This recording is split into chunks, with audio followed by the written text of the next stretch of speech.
Thank you, Mr. Chairman, and I want to thank the witnesses for your courage and your honest testimony this morning.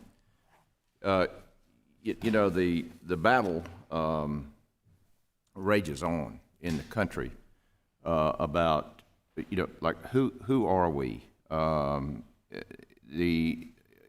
what are the values that we enjoy in our workplace, in the greatest workforce, the greatest military on the face of the earth? And what are those values based on? For example, this hearing is in the House of Representatives. In our chamber, we have above the flag, etched in stone, "In God We Trust." In fact, it's on our currency. Is that God the God of Abraham, Isaac, and Jacob?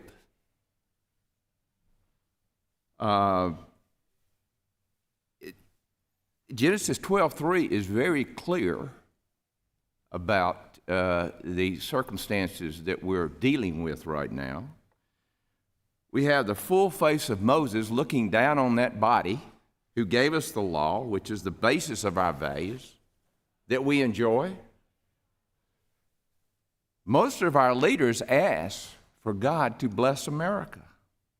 Well, that's covered very well in Genesis 12:3. God says, if you bless Israel, I will bless you. And then he says, all the nations will be blessed through Israel. In my state of Georgia, we are a right-to-work state. There are 27 states. Lots of states are doing well, but Georgia has had the distinct honor to being the best state to do business in for the last 10 years in a row. Georgia has great companies who value their employees, both union and non-union. It is damaging to these great companies, those who are non-union, to say that they're bad actors because they're not union. Because, folks, we have a modern workforce. And based on the values I just described, the scriptures are very clear on how you deal with your workforce, the folks that work for you. They're very clear. I don't have time to line all that out today because I got a lot of questions to ask. But the bottom line is, we've got to decide where we want to be as a nation. Right now, we're in crisis because we are a lawless land. And that's why we're having lots of these discussions, which are very difficult for a lot of the citizens of this country. Mr.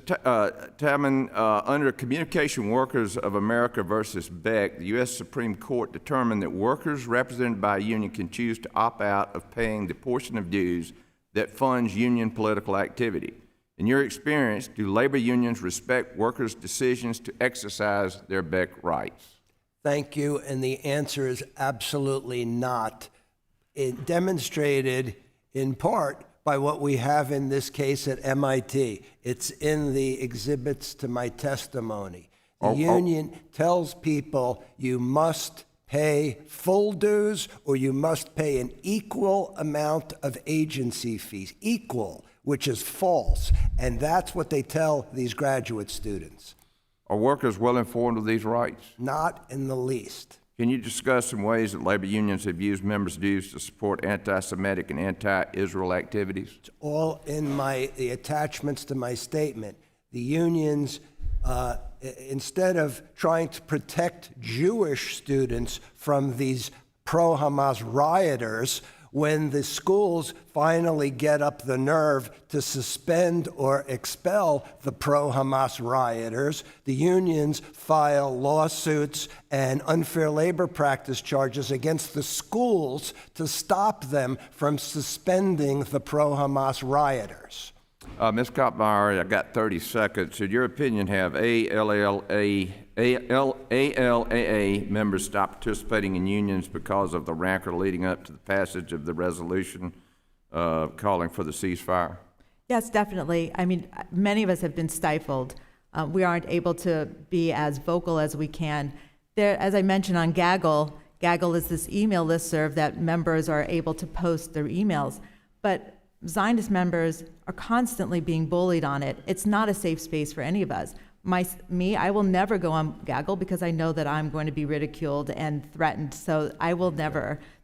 My voice is stifled. And every time we go on a joint council meeting, we are also a joint council meeting is a membership-wide meeting. Again, our voices are stifled. We are called despicable names.